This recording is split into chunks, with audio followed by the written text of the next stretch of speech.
वो मौलाना नहीं, बहुत बड़ा पापी है। वो मस्जिद के आसपास से गुजरने वाली लड़कियों को पहले चॉकलेट देता, फिर गोद में उठाकर अपने कमरे में ले जाता।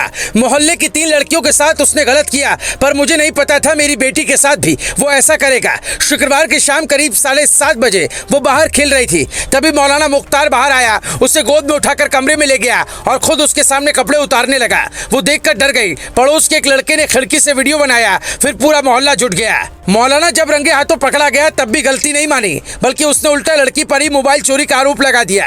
पर डरी सहमी मासूम बार बार यही कहती रही, मैंने कोई फोन नहीं चुराया, ये मेरे साथ गंदी बातें कर रहे थे, गलत हरकत करने की कोशिश कर रहे थे। ये बात उस लड़की की माँ ने कही है, जिसे सुनकर पुलिस भी हिल गई। वो लड़की आज भी इतना डरी हुई है कि किसी से बात करने की हिम्मत नहीं जुटा पा रही। हर दाढ़ी वाले को देखकर माँ से लिपट जाती है और कहती है हमें बचा लो। लड़की की हालत देखने के बाद पुलिस के दिमाग में भी पहला सवाल यही था कि इस मौलाना को हर हाल में जल्द से जल्द पकड़ना होगा। जिसके बाद पुलिस ने जगह जगह छापा मारा, शहर शहर अलर्ट जारी किया, सीसीटीवी फुटेज खंगाले। फिर आखिर में पता चला मौलाना उसी मोहल्ले में अपने एक रिश्तेदार के घर छिपा है। जिसे पुलिस ने गिरफ्तार किया तो उसने चौंकाने वाले राज खोले और कहा, मैं कोई मौलाना नहीं हूँ, 5 वक्त का नमाज पढ़ता हूँ, इसीलिए आसपास के लोग मुझे मौलाना कहते थे।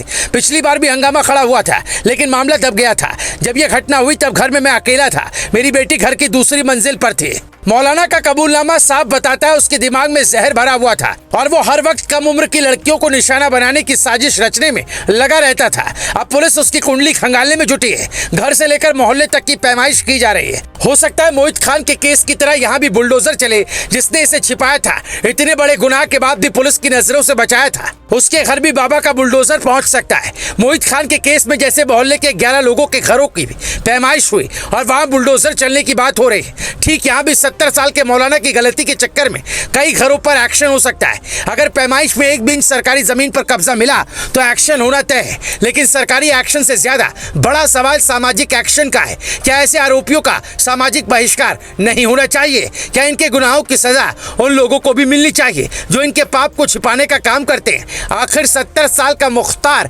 किसकी शह पर ऐसा कर रहा था और बार बार बच जा रहा था?